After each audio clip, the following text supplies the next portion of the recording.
we saw the use of weighted average cost to calculate the COGS and the value of inventory.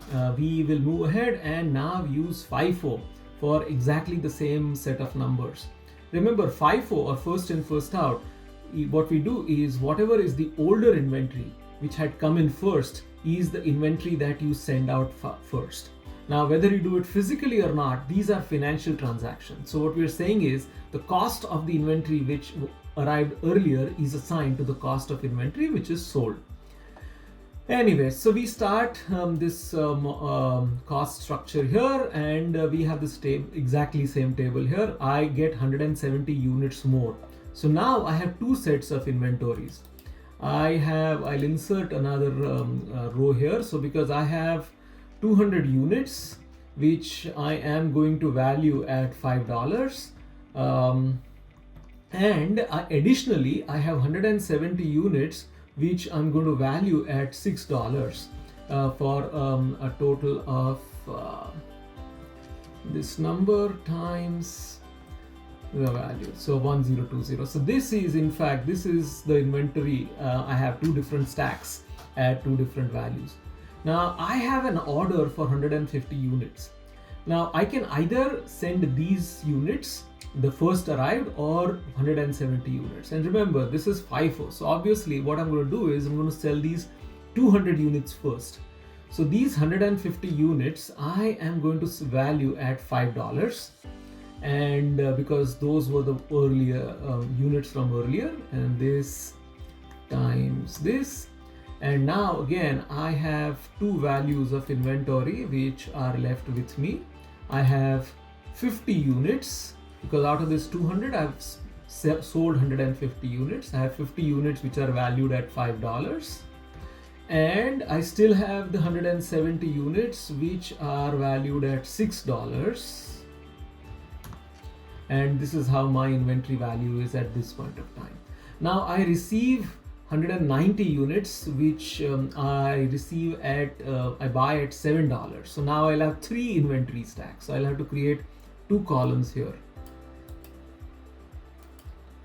So I will have first these ones. I have these two inventory values here, and in addition to this I have 190 units at $7 for 1330.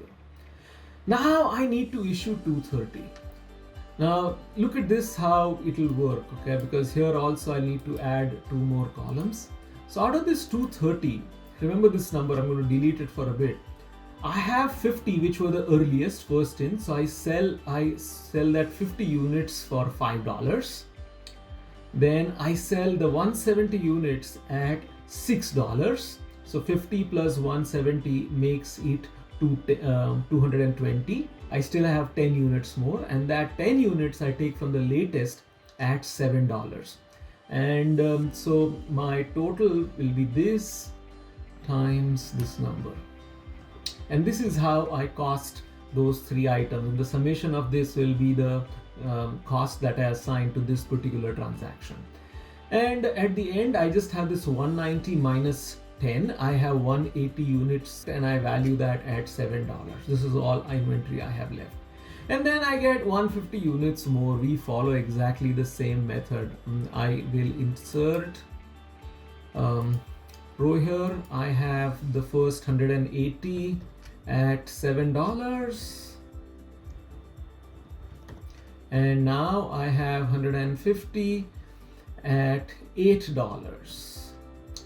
Yes, so this is my value of inventory. Now I want to issue the $100 out of it. I want to issue 100 units out of it, I'm sorry. So if I issue 100 units, I have this 180 which I can issue, and I'll create one more column, row at the bottom, because I have two types of inventories. And yeah, so I have this will be sold, the 100 units will typically be sold at $7, because this is the number which I have. $700. And I have this 180, I sold 100, so I have 80 units left over from them which are costed at $7. and I have the 150 units which was recently arrived at $8. I am going to change the format of this, copy the format so that it reflects dollars.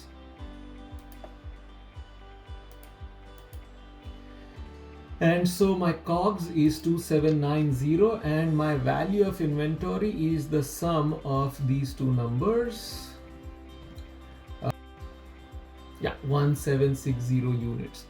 So what we see here, if you look at the numbers at the top of the screen, is the COGS in the weighted average and the FIFO are different based on the method of inventory used. Hold that line of thought for a bit. Let's look at LIFO and then after that compare the three costs and see what we can make out of that.